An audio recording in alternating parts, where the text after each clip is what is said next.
பழம் நீயப்பா, ஞான பழம் நீயப்பா, தமிழ் ஞான பழம் நீயப்பா.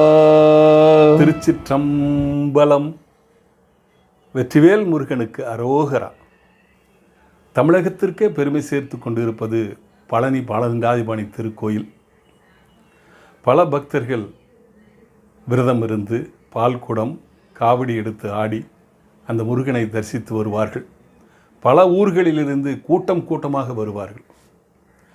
அந்த கோயிலுக்கு மற்றும் ஒரு சிறப்பு இருக்கிறது.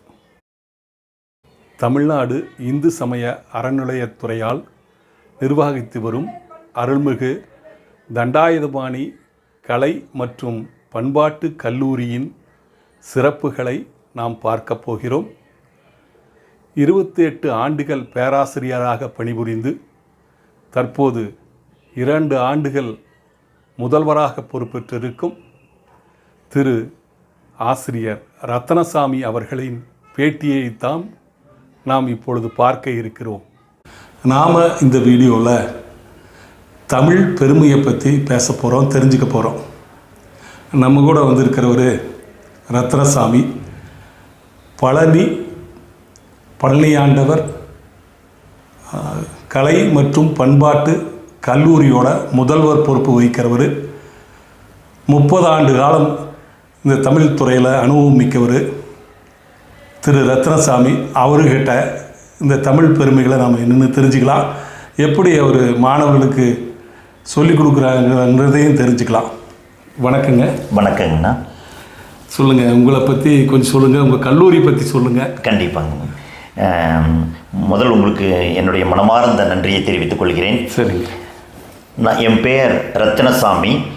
பேராசிரியராக 30 ஆண்டுகள் ஒர்க் பண்ணிகிட்ருக்கிறேன். துறையினுடைய தலைவராக 5 ஆண்டுகள் ஒர்க் பண்ணிவிட்டு கடந்த 3 ஆண்டுகளாக கல்லூரியினுடைய முதல்வர் பொறுப்பு வகித்து கொண்டிருக்கின்றேன். எங்கள் கல்லூரியில் 5000 பேர் படிச்சுட்டு இருக்கிறாங்க. சரிங்க. அதில் பார்த்திங்கன்னா அவங்க ஏழை மாணவர்கள். அந்த கல்லூரிக்கு வரக்கூடிய மாணவர்களுடைய பெற்றோர்கள் பார்த்தீங்கன்னா 99.9% அவங்க கூலி வேலை செய்கிறவங்களா தான் படிக்காதவங்களா இருப்பாங்க. கையெழுத்து போடுங்க, என்ன சார் நீங்களே போட்டிருக்கீங்க அப்படிம்பாங்க. காரணம் அவங்க கைரேகை வைக்கக்கூடியதுக்கு ஹெசிடேட் பண்ணுவாங்க. சரி. அதனால் அந்த மாதிரி மாணவர்கள் தான் எங்ககிட்ட வர்றாங்க. கம்ப்ளீட்டாக தமிழ் மீடியத்திலிருந்து தான் வர்றாங்க. சரிங்க. தமிழ் எல்லா அரசு கல்லூரியில் அரசு பள்ளிகளிலிருந்து நாங்கள் மெரிட் பிரகாரம் எடுக்கிறதுனால அந்த ரேங்க் பிரகாரம் எங்கிட்ட சேர்றாங்க. அவங்களுக்கு ஃபர்ஸ்ட் இயர்லேயும் தமிழ் இருக்குது, செகண்ட் இயர்லேயும் தமிழ் இருக்குது. 4 பேப்பர் எங்கிட்ட இருந்து தமிழ் படிப்பாங்க. அந்த மாணவர்களுக்கு தமிழில் நல்ல ஆர்வமாக இருக்கிறாங்க. நாங்கள் தமிழ் சம்பந்தப்பட்ட மீட்டிங் நடத்துவோம், மாநாடு நடத்துவோம். கட்டுரையாளர்கள் வெளியூர்லேருந்து வெளி மாநிலத்திலிருந்து எல்லாம் தமிழ் ஆய்ந்த அறிஞர்களை கொண்டு நாங்கள் ஸ்பீச் கொடுப்போம். இப்போ நம்ம தமிழ் மொழி பற்றி சொல்ல வந்தோம்னா இது மிக தொன்மையான மொழி. கல் தோன்றா மண் தோன்றா காலத்தை முன் தோன்ற மூத்த குடி அப்படிம்பாங்க. அதனுடைய மீனிங் என்ன அப்படின்னா, கல்லு தோன்றாததுக்கு முன்னால மண்ணு தோன்றாததுக்கு முன்னாலேயே இது மொழி தோன்றிச்சு அப்படின்னு சிலர் ஆர்குமெண்ட் எல்லாம் அதில் பண்ணுவாங்க. அதாவது நம்மளுக்கு பொறுத்தளவுக்கு எவிடன்ஸ் கிடைச்சதை பொறுத்தளவுக்கு திருக்குறள் உலக பொதுமுறையாகி அதுதான் ஃபர்ஸ்ட் நூல் அப்படிங்கிறாங்க. எவிடன்ஸ் பிரகாரம் தொல்காப்பியத்தை பொறுத்தளவுக்கு 8ஆம் நூற்றாண்டில் தோன்றியது அப்படிங்கிறாங்க. அதுக்கப்புறம் இப்போ நிறைய நூல்கள், இப்போ கரண்ட்ல இருக்கக்கூடிய திருவாசகம், மற்ற தேவாரம், இதுகெல்லாம் இப்போ கரண்ட் அலைவா இருக்கிறத இது பண்ணணும். ஸோ இந்த தமிழ் மொழியில் எங்களுக்கு உயராய்வு மையமாகவும் செயல்படுது. அதனால என்ன பண்ணணும்னா, இந்த தமிழ் இப்போ கிடைச்சிருக்கிற நம்மளுக்கு சான்ற பிரகாரம் கீழடியில ஒரு வட்டெழுத்து கண்டுபிடிச்சிருக்கிறாங்க. அதுல என்னன்னா ஃபர்ஸ்ட் தோன்றிய மொழி ஒரு மனிதன் ஆற்றங்கரையோரத்தில் நாகரீகமாக தோன்றின உடனே பேசின மொழி தமிழ் மொழி அப்படின்னு நம்மளுக்கு எவிடன்ஸ் கிடைச்சிருக்குது. அதை வச்சு நம்ம ஆராய்ச்சிகள்லாம் நிறைய போயிட்டு இருக்குதுங்க. அது வட்டெழுத்து அப்படிம்பாங்க. நம்மளுக்கு முன்னால் இருக்கிற பேராசிரியர்கள் நம்ம மூத்தோர்கள் எல்லாம் இருப்பாங்க, வட்டெழுத்து அப்படிம்பாங்க. அதை நம்மளுக்கு இருக்கிற எழுத்து வடிவம் மாறி மாறி மாறி மாறி இப்போ இருக்கிற எழுத்து வடிவம் வந்திருக்கு. அதனால அந்த செப்பு பட்டயத்தில் எப்படி எழுதியிருக்கிறாங்க, என்ன எழுதியிருக்கிறாங்க இப்போ நம்மளால படிக்க முடியும். அதனால கல்வெட்டியல், தொல்லியல், இது பகுதியில் எல்லாம் ஆராய்ச்சிகள் வந்து எங்கள் மாணவர்களுக்கு வந்து நாங்கள் சொல்லி கொடுத்துட்ருக்குறோம். அது எப்படி அந்த செப்பேடுகளிலிருந்து தமிழை படிக்கிறது, இப்போ இருக்கிற தமிழுக்கு எப்படி அதை கொண்டு வர்றது, அதை கம்ப்யூட்டரைஸ்ட் பேஸ் பண்ணி டாக்குமெண்டேஷன் பண்ணுறோம். பழைய காலத்து பிராம்சரி நோட்டுகள், பழைய காலத்து செப்பு பட்டயங்கள், பழைய காலத்து உரிமைகள், பழைய காலத்து லேண்ட் டாக்குமெண்ட்ஸினுடைய இதை எழுதி வச்சிருப்பாங்க. இந்த கோயிலுக்கு வந்து இது இத்தனை ரூபா இப்படி செய்யணும் அப்படின்னு அந்த மொழியில் எழுதி வச்சிருப்பாங்க. இப்போ அதை எடுத்து நம்ம மாணவர்களுக்கு அதை பயிற்சி கொடுத்து அதை நம்ம டாக்குமெண்டேஷன்ஸ் கொண்டு வருவாங்க. அந்த மாதிரி வந்து தமிழை வந்து உயிராக நினைக்கிற மாதிரி மாணவர்கள் வந்து நாங்கள் பண்ணிடுவோம். நம்ம கல்லூரியில் முடிச்சுட்டு வெளியே போகிற போது தமிழ் மேலே ஒரு பண்பாடு, தமிழினுடைய ஒரு அறிவு, தமிழ் வந்து நம்மளது தாய்மொழி, எப்படி தாய்ப்பாலை நாம் வந்து எப்படி சிறப்பாக நினைக்கிறோமோ அதே மாதிரி இந்த தமிழ் மொழியை போற்றி வணங்கி நாம் வந்து செயல்படணுங்கிற லெவலில் அவங்களுக்கு உணர்வை ஊட்டி விட்டுருவோம். அது மாதிரி தமிழ் மற்ற மொழிகளில் மோசம்னு நான் சொல்லலை, அல்லது மற்ற மொழி படிக்கக்கூடாதுன்னு சொல்லலைங்க. தமிழ் தாய்மொழி, நம் தாய் நம்ம முதன்மையானவள். அது மாதிரி தாய் வந்து நம்ம முதன்மையாக எடுத்துக்கணும். மற்ற மொழிகளை பொறுத்தளவுக்கு உனக்கு தேவைப்பட்ட நீட் பேசிஸ்ன்னு சொல்லுவாங்க. அதை உனக்கு வேணும் அப்படின்னா உனக்கு நீ படிச்சுக்கோ, நீ வேண்டான்னு சொல்லலை. பட் தமிழ் மொழி தாய்மொழியை வந்து நல்லா கற்றுக்கிட்டு அதனுடைய தொன்மையை தெரிஞ்சுக்கிட்டு அதன் மூலமாக நாம் வந்து அது பிரகாரம் நடக்கணும் அப்படிங்கிறது என்னுடைய பண்ணுறவங்க. வெளிநாடு போறவங்க, வெளி மாநிலம் போறவங்களுக்கெல்லாம் வேற மொழி கத்துட்டா தானே போக முடியும். ஆமாங்க, அதான் என்னுடைய தனிப்பட்ட முறையில் நம்ம தாய்மொழியை தரவா பண்ணிக்கங்க, அறிவை பெருக்கிங்க தாய்மொழி மூலமா. சைனாவில் வந்து இன்னைக்கு தாய்மொழி தான் இருக்குது. சைனா வந்து உங்களுக்கு தெரியும், சைனா வந்து எல்லா அறிவியலில் மற்ற இதுல நம்மளுக்கு முன்னால் 50 வருஷத்துக்கு முன்னால் இருக்கிறான்னு சொல்றாங்க. நம்ம கம்ப்யூட்டர்ல ஓஎஸ் படிக்கிற போது அவன் ஜாவா படிச்சுட்டு இருக்கிறான். ஸோ அவன் எங்க எதில் படிக்கிறாங்க பார்த்தீங்கன்னா தாய்மொழி சைனீஸ். அப்புறம் நம்ம கிட்ட எப்படி கன்வர்சேஷன் பண்றாங்கிறது உங்களுக்கு தெரியும், இங்கிலீஷ். ஸோ அவனுக்கு இங்கிலீஷ் தேவைப்பட்டுச்சு படித்தான். அது மாதிரி நம்ம மாணவர்கள் எந்த நாட்டுக்கு போறோமோ எது நீட் பேஸோ அதை படிச்சுக்கிறதுல ஒன்றும் தவறு இல்லை. அதில் நம்ம ஆனால் தாய்மொழியில் தான் நம்மளுடைய அறிவை பெருக்கிட்டு கம்யூனிகேஷனுக்கு வந்து கண்டிப்பாக இங்கிலீஷோ என்ன லாங்குவேஜ் வேணுமோ அதை நம்ம படிச்சுக்கலாங்கிறது என்ற கருத்து. இப்போ இந்தியாவில் பல மொழிகள் இருக்கு. ஆமாங்க, தமிழ் மொழி தான் ரொம்ப பழமையானது சொல்கிறோம். ஆமாங்க. இப்போ மற்ற மொழிகள்லாம் தமிழை சார்ந்து வந்திருக்குமா, தமிழில் இருந்து பிறந்திருக்குமா? ஏன்னா இப்போ கூட சமீபத்தில் அந்த கமலஹாசன் சொன்ன வார்த்தைக்கு பெரிய சர்ச்சை. ஆமாம் ஆமாம், அதை பற்றி என்ன நினைக்கிறீங்க? அதாவது ஆணித்தரமாகவும் இருக்கக்கூடிய ஆய்வுகளின் பிரகாரம் நான் என்ன சொல்கிறேன்னா தமிழ் தான் ஃபர்ஸ்ட். காரணம் 247 இருக்கிற லெட்டர்ஸ் அதை வந்து படிச்சுக்கிட்டு தான் நம்ம தமிழ் படிக்க முடியும். அது எந்த மொழியில் இல்லைங்கிறது என்றது ஆணித்தரமான ஒரு கருத்து. அதனால கம்மி மற்ற இதுலாம் பார்த்தீங்கன்னா அந்த எழுத்துக்கள் வந்து வடிவம் கம்மி. அப்போ எப்படி நீங்கள் மற்ற மொழியை தோன்றுச்சுன்னு சொல்லிட்டு எவிடன்சஸ் இல்லை. ஆமாங்க, செம்மொழி பண்ணுறது உங்களுக்கு தெரியும். ஃபஸ்ட்டு செம்மொழி பண்ணிட்டாங்க, அப்புறம் 7 மொழி இதுகளுக்கெல்லாம் அவங்க ஆராய்ச்சி பண்ணி அதுக்கப்புறம் தான் செம்மொழி தகுதி கொடுத்தாங்க. அதனால வந்து உங்களுக்கு வந்து தொன்மையான மொழியிலிருந்து தான் பிறந்திருக்கிறதுக்கு வாய்ப்பு இருக்குதுன்னு அப்படின்னு நான் கருதுறேன். ஆனால் அது ஆராய்ச்சி பண்ணால் தான் அது கன்க்ளூஷன் நாம பண்ண முடியும். நீங்க கல்லூரி முதல்வராக இருக்கிறீங்க. சரிங்க. அவர் கமலஹாசன் வந்து ஒரு நடிகர், சிறந்த நடிகர். ஆமாங்க. அவர் ஒரு திரைப்பட விழாவில் தன்னுடைய குடும்பத்தை சார்ந்த அவரோட சக நடிகர் ஒருத்தர் முன்னாடி உட்காந்துருக்காரு. சரிங்க. அவரை வந்து தன்னோட குடும்பத்தோட இருக்கிறாருங்கிறதுக்காக அந்த சொல்ல பயன்படுத்துறாரு. ஆமாங்க. தமிழ் மொழியில இருந்து பிறந்ததுதான் கன்னடம் அப்படின்னு சொல்றாரு. அவரு அதுக்கு சந்தோஷம் போயிட்டாங்க. ஆனா இதைய அங்க இருக்கிற கர்நாடகாவில் இருக்கிற சில அரசியல் கட்சிகள்லாம் பெருசா காமிக்கிறாங்க. இது வந்து சொன்னது தவறுன்னு நினைக்கிறீங்களா? என்ன நினைக்கிறீங்க நீங்க? இது தவறுன்னு சொல்ல முடியாதுங்க. இது வந்து இஸ்யூ பண்ண வேணுங்கிற அவசியம் இல்லை. ஒவ்வொருத்தருக்கும் ஒவ்வொரு கருத்து இருக்கலாம். அது மாதிரி அவர் வந்து ஒரு கட்சியை சேர்ந்தவர், அவர் ஒரு நடிகர், அவருக்குள்ள தமிழ் புலவின் பேஸில் தமிழ்லேருந்து தான் கன்னடம் பிறந்ததுன்னு சொல்லியிருக்கிறாரு. இதை வந்து நம்ம ஆய்வுக்குட்படுத்தி தான் பார்க்கணும். தெரியுமா, எது எடுத்தாலும் அரசியல் பண்ணிட்டு இருக்கிறது கூடாது அப்படிங்கிறது என்னுடைய இது. ரைட்டு. இன்னொன்று உங்ககிட்ட கேட்டேன், சொல்லுங்க. இந்த மும்மொழி கொள்கை மத்திய அரசு கொண்டு வர்றாங்க. நம்ம இங்கிற தமிழக அரசு வந்து அது வேண்டாம் அப்படிங்கிறாங்க. இதை பற்றி உங்கள் கருத்து? இது நல்ல அருமையான கொஸ்டின். இப்போ கரண்ட் ஈவெண்ட்டில் போயிட்டு இருக்கிற கொஸ்டின். சரிங்க. என்னோட கல்லூரி என்னுடைய நாலேஜ் பொறுத்தளவுக்கு நான் என்ன சொல்கிறேன் அப்படின்னா, மும்மொழி கொள்கையை திணிக்கக்கூடாது. சரிங்க. இதுதான் நீ 3 மொழி படிச்சே ஆகணும் அப்படின்னு நீங்க ஆர்டர்ல போடவே கூடாது. நான் என்ற தாய்மொழி தமிழ் நான் வந்து முன்னுரிமை கொடுத்து நான் படிப்பேன். நான் வேணும்னா படிச்சுக்கிறேன், வேண்டாமா நான் விட்டுருவேன்.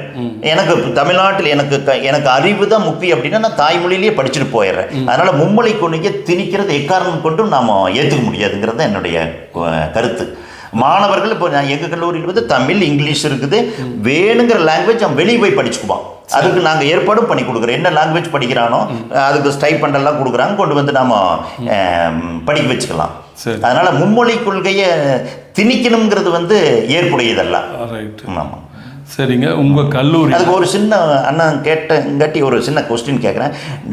பேட்டர்னாக பாடத்திட்டம் வந்து நீங்கள் இந்தியாவில் எடுத்துக்கிட்டிங்கன்னா கிட்டத்தட்ட ஒரு 25க்கு மேற்பட்டு இருக்குது. ஃபஸ்ட் எடுத்தீம் வந்து மெட்ரிக், அதுக்கடுத்தது வந்து சமச்சீர் கல்வி, அதுக்கடுத்து வந்து சிபிஎஸ்சி, அதுக்கடுத்து வந்து ஐஎஸ்சி, அப்புறம் நிறைய இது மாதிரி நிறைய இருக்குது. அப்போ நாம் என்ன பண்ணுறோம், நம்மளுடைய ஸ்டாண்டர்டுக்கு தகுந்த மாதிரி நாம் எப்படி நம்ம மாணவர்களுடைய கல்வி தகுதியை எப்படி உருவாக்கணும் நான் முடிவு பண்ணி அந்த இதை செலக்ட் பண்ணி நம்ம கொடுக்குறோம்ல, அதே மாதிரி நம்மளுக்கு உரிமை இருக்குது தேர்ந்தெடுக்கிறதுக்கு. நம்ம லாங்குவேஜ் தேர்ந்தெடுக்கிறதுக்கு நம்மளுக்கு உரிமை இருக்குது. நம்ம எந்த எது லாங்குவேஜ் எடுக்கிறோமோ நம்ம தேர்ந்தெடுத்துட்டு போயிட்டே இருக்க வேண்டியதாங்க. அதான் இப்போ அரசு கல்லூரியில் அரசு பள்ளியில் தான் வேண்டான்னு சொல்கிறாங்க தமிழக அரசு. ஆமாம், அதை மெட்ரிக் பள்ளியிலலாம் வச்சுக்கோங்க. கரெக்ட், இருக்குது இப்போ இருந்துகிட்டு. அது ஏன் வந்து இப்போ கம்பல்ஷனா நீங்க அரசு பள்ளியிலையும் கொடுக்கணும். அதுல ஒரு சின்ன நிர்வாகத்தில் என்ன ப்ராப்ளம் வருதுன்னா, கிட்டத்தட்ட ஒரு 30,000 ஸ்கூலுக்குமே நீங்க ஹிந்தி பண்டிட்டு நீங்க பிட் பண்ணணும். அதுக்கு தகுதியான மாணவர்கள் அதெல்லாம் பெரிய ப்ராசஸ். ஒரே நாள்ல சட்டனா பண்ண முடியாது. ஹிந்தின்னு பர்டிகுலரா சொல்ல, வேற எந்த மொழியில எந்த மொழி கற்றுக் கொடுக்குற பயிற்றுனர் வேணும். சும்மா நாம போர்டு மட்டும் போட்டுக்கிட்டு நம்ம உள்ள கொண்டு போய் பண்ண முடியாது. பிராக்டிக்கல் கொண்டு வரவே முடியாதுங்க, ரொம்ப டைம் ஆகும். சரி சரி, ஓகே. அடுத்ததுங்க, உங்க கல்லூரியில மாணவர்களுக்கு எப்படி ஃபீஸ் எல்லாம் எப்படி எதெல்லாம் இலவசமாக கொடுக்குறீங்க? அதாவதுங்க, எங்கள் கல்லூரியில் வந்து அரசு நிர்ணயித்த தொகை தான். அதில் வந்து ஒரு யூஜி டிகிரி படிக்கிறக்குள்ள வரவனுக்கு வெறும் 240 ரூபா தான் செலவாகும் ஃபீஸ். ஆமாங்க. நீங்கள் நாளைக்கு போய் அருள்மிகு பழனியாண்டவர் கலை மற்றும் பண்பாட்டு கல்லூரியில் போய் நீங்கள் ஐயா நான் பையன் பிஎஸ்சி பாட்டனி படிக்கணும், பிஎஸ்சி கம்ப்யூட்டர் சயின்ஸ் படிக்கணும்னு போய் கேளுங்க. ஃபீஸ் எவ்வளோன்னு கேட்டிங்கன்னா 240 ரூபா மட்டுமே. அதை கட்டிக்கிட்டு அதுக்கப்புறம் நீங்கள் வெளியே வந்தால் நீங்கள் அட்மிட் ஆகிடுறீங்க.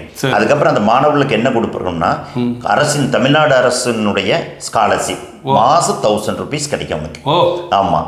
அப்புறம் இலவச உணவு, கட்டணமில்லா, இலவசம்னு சொல்லக்கூடாதுன்னு இருக்கிறாங்க. கட்டணமில்லா காலை உணவு. காலையில் வந்ததையும் இட்லி, தோசை, பூரி, பணியாரம், இது உப்புமா, அதெல்லாம் அவனுக்கு காலையில் டிஃபன். அப்புறம் மதியம் லஞ்ச். சரிங்க. அப்புறம் நைட்டு சாப்பாடு.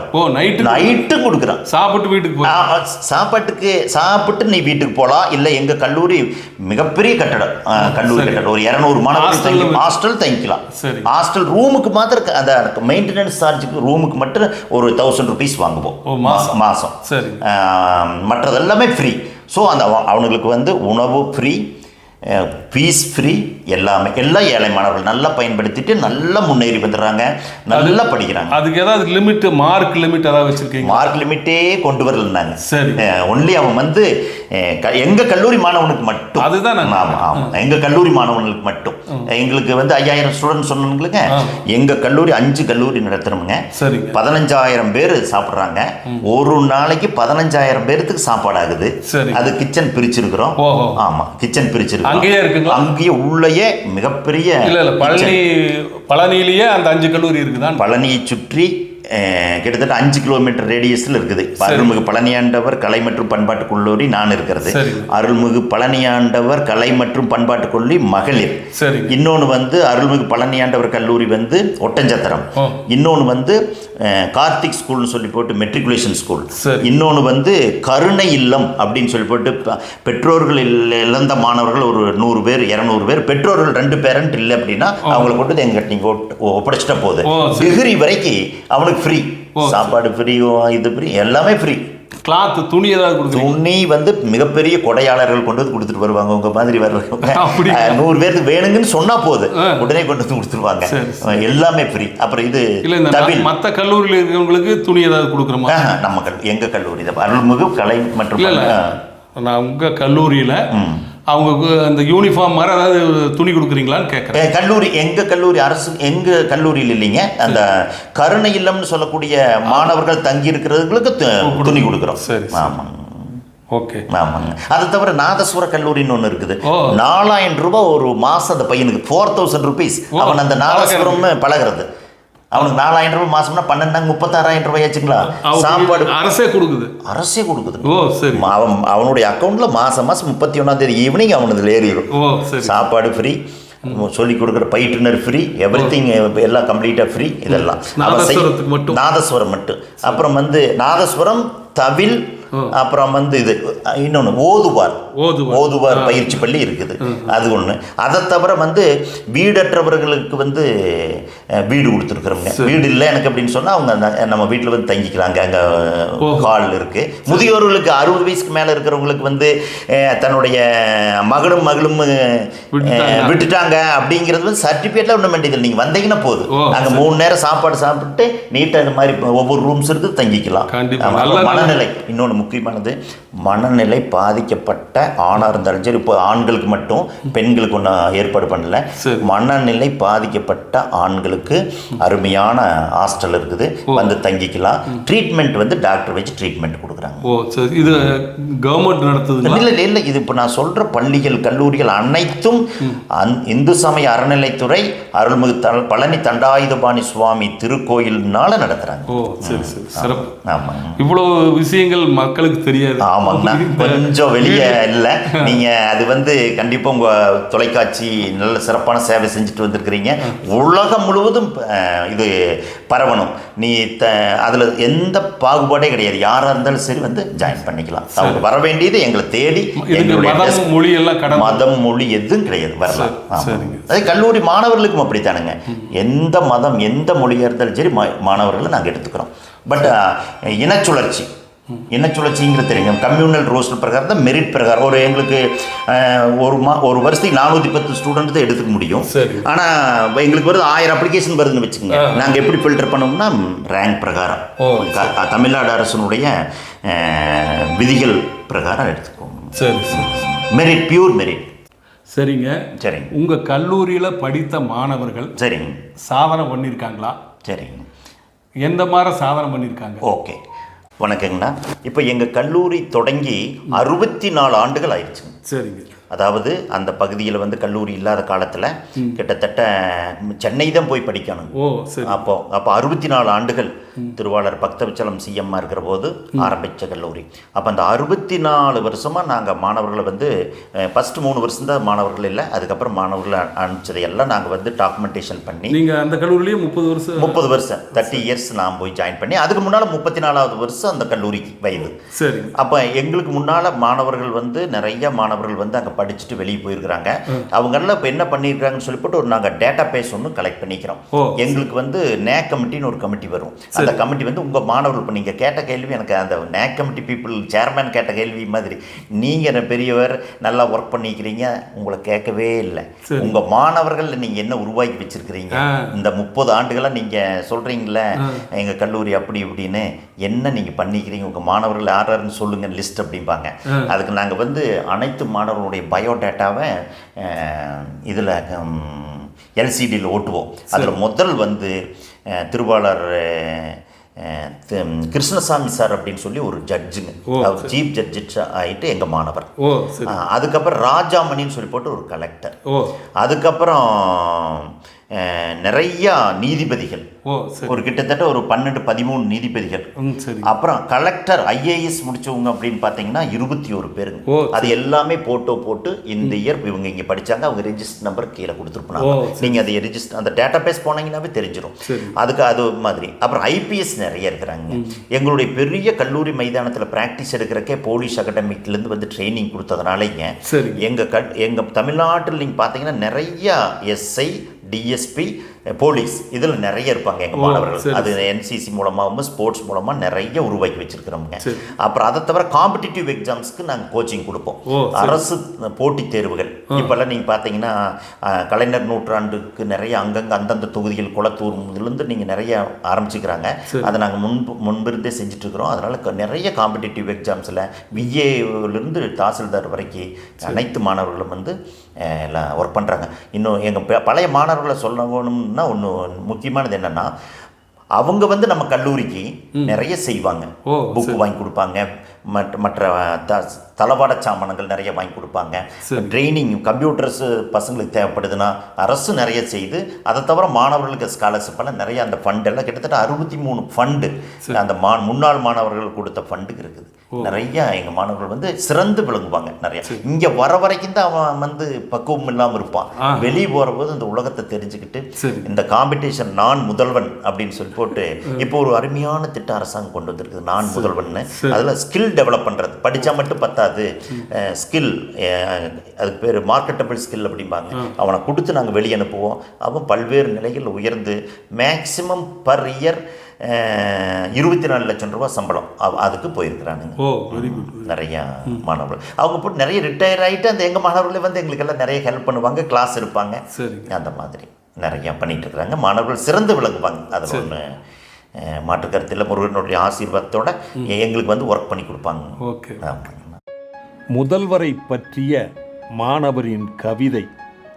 என் இனிய ஆசிரியர் எதிலும் வல்லவர், வஞ்சியரும் காளையரும் வண்ணமையில் தோகையரும் பாசத்தால் கொஞ்சி உழவும் கல்லூரியில் பிஞ்சு குழந்தை போல் பந்தடித்து பார்ப்போர் கண்கவரும் இளமஞ்சள் பகலவன், வயது ஆகவில்லை அனுபவம் உள்ள இளைஞர், நவமணிகளின் இரத்தனத்தின் சாமி, என் இரத்த இனத்தின் சாமி, வாழ்த்துக்கள் ஐயா. புரொஃபசர் ரத்தினசாமி பணி நிறைவு பாராட்டு விழாவில் பேராசிரியர்களை வாழ்த்திய போது, எளிமை, நேர்மை, உண்மை இவை வெறும் வார்த்தைகள் அன்று, நீர் வாழ்ந்து காட்டிய வாழ்க்கை நெறிகள் பேராசிரியர்களே.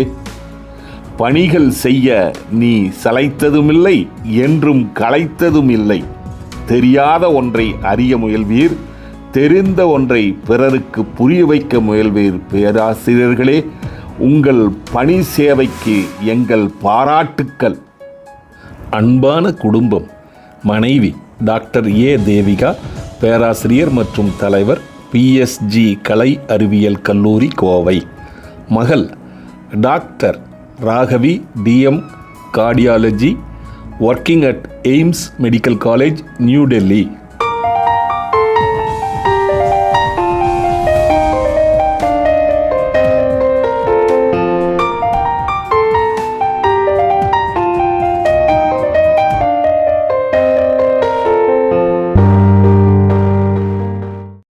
அழகிய சுற்றுச்சூழல் நிறைந்த ரத்னம் கல்லூரி அருகில் மேம்பாலமடியில் மீனாட்சி கல்லூரி எதிர்ப்புறம் மலை சூழ்ந்த தீபம் நகர் பை ரத்தினம் மாநகராட்சி எல்லைக்குட்பட்டு டிடிசிபி அப்ரூவலுடன் தயாராக இருக்கிறது.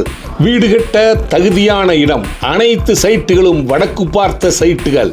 தெருவிளக்குகள், சாக்கடை வசதி. ஒரு ரோட்டிலே சென்று மற்ற ரோட்டிலே வெளிவந்து விடலாம். அங்கிருந்து 1/2 கிலோமீட்டரிலே பொள்ளாச்சி ரோட்டை சந்தித்து விடலாம். சகல வசதியுடன் கூடிய சைட் விற்பனைக்கு தயாராக இருக்கிறது. காற்றோட்டமான இடத்திலே, அமைதியான இடத்திலே, மரங்களுக்கு இடையிலே புதிதாக காத்து கொண்டிருக்கிறது உங்களுக்காக. இதுபோல் இடம் கிடைப்பது மிக அரிது. தேவைக்கு முன்பணம் செலுத்தி புக் பண்ணுங்கள். தீபம் நகர் பை ரத்தினம். தொடர்புக்கு 9894787369. வீடு கட்ட தேவையான லோன் 90% வாங்கித்தர தயாராக இருக்கிறோம். உடனே தொடர்பு கொள்ளுங்கள். உங்கள் வீடு உங்கள் கையில். தீபம் நகர் பை ரத்தினம். நல்ல சிறந்த மாணவர்கள் உருவாக்குறத செயலை தொடர்ந்து செஞ்சுட்டு வந்திருக்கிறீங்க. இப்போது உங்கள் கல்லூரியில் புதுசாக சேர்கிற மாணவர் எப்படி தொடர்பு கொண்டு சேரணும், அப்படிங்கிறது கொஞ்சம் சொல்லிடுங்க. ஓகே, அருமையான கேள்விங்கண்ணா. இப்பேற்பட்ட சிறப்புமிக்க காலேஜில் எப்படி வாசப்படி நீங்கள் கேட்குறீங்க? அதாவது நீங்கள் ஒன்லி த்ரூ ஆன்லைன், எல்லாம் கம்ப்ளீட்டாக ஆன்லைன் பண்ணிட்டாங்க அட்மிஷன்ஸு. +2 ரிசல்ட் வந்தோம். மாணவர்கள் சேர்க்கை பற்றி ஃபஸ்ட் சொல்லிடுறேன். +2 ரிசல்ட் வந்த அன்னைக்கே எங்களுக்கு ஏடு வரும். அனைத்து தினசரிகள்லையும் பார்க்க முடியாத பசங்க www.apac_. பழனி தேவஸ்தானம் அப்படின்னு டைப் அடித்தாவே போதுங்க. நம்ம கல்லூரிக்கு 5 கல்லூரியும் 1 by 1 வரும். அதில் நீங்கள் கிளிக் பண்ணிங்கன்னா அதில் வேரியஸ் ஐக்கன்ஸ் இருக்கும். அதில் அட்மிஷன், அப்ளிகேஷன், ப்ராஸ்பெக்டஸ் அப்படின்னு இருக்குது. உள்ளே போனீங்கன்னா வேணுங்கிற தகவல் கிடைக்கும். அது குறிப்பிட்ட டேட்ஸ் இருக்குதுங்க. அதாவது ரிசல்ட்டு +2 ரிசல்ட் வந்த உடனே 10 days டைம் கொடுப்போம். அதுக்குள்ள நீங்கள் அப்ளிகேஷன்ஸை உள்ளே போகணும். உங்களதை தரவரிசைப்படுத்துவோம். தரவரிசைப்படுத்தி உங்களுக்கு அதை நீங்கள் ரோஸ்டர் பிரகாரம் உங்களுடைய ரேங்க் இருந்துச்சுன்னா பியூர் மெரிட்டில் உங்கள் ஃபோன் பண்ணி சொல்லுவோம், லெட்டர் அனுப்புவோம், வந்து கவுன்சிலிங் பண்ணி என்ன கோர்ஸ் வேணுமோ நீங்கள் ஜாயின் பண்ணிக்கலாம். இப்போ சமீபத்தில் +2 தேர்வு வந்து இப்போ நான் அண்டர் ப்ராசஸ். நேற்றும் முந்தா நாளும் அட்மிஷன் முடிச்சுட்டு தான் நாங்கள் வர்றோம். அட்மிஷன் முடிஞ்சுதே. ஆனால் சில சேராமல் இருக்கிறாங்க பாருங்கள். சிலர் வந்து என்ஜினியரிங், பாலிடெக்னிக் எல்லாம் போயிடுவாங்களே. அந்த வேக்கன்சி இருந்தால் அதுவும் நாங்கள் வெப்சைட்டில் போட்டுருவோம். அப்போ நீங்கள் வந்து பார்த்தீங்கன்னா எவ்வளோ வேக்கன்சி இருக்குது அப்படிங்கிறது உங்களுக்கு தெரிஞ்சிடும். இல்லையா அந்த வெப்சைட் எல்லாம் ஒன்றும் உங்களுக்கு ஃபெமிலியர் ஆகலை, நான் அதை பார்க்கல அப்படின்னீங்கன்னா நேராக அருள்மிகு பழனி ஆண்டவர் கலை மற்றும் பண்பாட்டு கல்லூரி, திண்டுக்கல் ரோட்டில் 1வது கிலோமீட்டரில் வந்து நேராக நீங்கள் வாட்ச்மேனை கேட்டு நேராக முதல்வர் அறைக்கு வந்தீங்கன்னா போதும், அனைத்து விதமான ஹெல்ப்பும் உங்களுக்கு பண்ணப்படும். நீங்கள் மாணவர்களை சேர்க்கிறது மட்டும் இல்லாமல் நான் சொன்னேன்ல, முதியோர் இல்லம், கருணை இல்லம், நாதஸ்வர கல்லூரி, மனநலம் பாதிக்கப்பட்டவங்களுக்கு ஸ்கூலே ஏதாவது கிளினிக் ட்ரீட்மெண்ட்டு, இந்த மாதிரி எந்த இதாக இருந்தாலும் சரிங்க, வந்தீங்கன்னா உங்களுக்கு வழிகாட்டுதல் பண்ணுறதுக்கு அங்கே ஆஃபீஸே இருக்குங்க. நானும் இருப்பேன், வந்து தாராளமாக சந்திக்கிறாங்க. கண்டிப்பாக. ஆமாங்க, ரொம்ப நன்றிங்க. நன்றி. ரொம்ப நான் கேட்டுக்கொண்டதுக்குனுங்க இங்கே வந்து சொன்னதுக்கு. ரைட். தீபம் இயற்கை யூடியூப் சேனல் நேயர்களுக்கு வணக்கம். இந்த சேவையெல்லாம் நீங்கள் நல்லா பயன்படுத்திக்கங்க. உங்கள் நண்பர்களுக்கு, உறவுகளுக்கு சொல்லுங்க. நன்றிங்கண்ணா, ரொம்ப நன்றிங்கண்ணா. தேங்க்யூ. ஆனந்தமாக பொருட்கள் வாங்க Shri Ananda departmental store, Palladam, Tiruchi road. அழகுக்கு அழகூட்டும் ஃபேன்சி ரகங்கள், கம்மல், வளையல், பொட்டு, செயின் மற்றும் லிப்ஸ்டிக், நெயில் பாலிஷ். குழந்தைகள் விளையாடுவதற்கு விளையாட்டு பொருட்கள், பரிசு கொடுப்பதற்கு பரிசு பொருட்கள், இதெல்லாம் நீங்களே விலை குறைவாக பார்த்து வாங்கலாம். வாட்ஸ்அப்பில் கஸ்டமர் ஆர்டர் அனுப்பினா நாங்கள் பொருட்களை செலக்ட் பண்ணி கட்டி வச்சிருவோம். நீங்கள் பே பண்ணிட்டு எடுத்து செல்லலாம். அம்மா எனக்கு ஸ்கூல் பேக் வாங்கித்தாமா. இந்த கடையில் நிறைய வெரைட்டிஸ் வச்சுருக்காங்கம்மா. ஒரு பேக் வாங்கினா உன்னோட லஞ்ச் பேக் ஃப்ரீயாக தராங்கம்மா. இந்த ஆஃபர்களுடன் மாதம் எங்களிடம் பொருட்கள் வாங்கும் கஸ்டமர்களுக்கு லாயல்டி பாயிண்ட் கொடுக்கிறோம். கம்ப்யூட்டர் பில்லிங், நீங்கள் ரூபாய் 3000க்கு மேல் பொருட்கள் வாங்கினால் 4 கிலோமீட்டருக்குள் இருந்தால் உங்களுக்கு டோர் டெலிவரி கொடுக்க காத்து கொண்டிருக்கிறோம். எங்களது மற்றும் ஒரு ஹோல்சேல் மளிகை கடை ஆனந்தா ஸ்டோர்ஸ் பல்லடத்திலே 28 ஆண்டுகளாக இயங்கி வருகிறது. அதன் ஒரு பகுதியாக ஸ்ரீ ஆனந்தா டிபார்ட்மெண்டல் ஸ்டோர் கடந்த 1.5 ஆண்டுகளாக உங்கள் ஆதரவுடன் வெற்றி நடை போடுகிறது பல்லடத்தில்.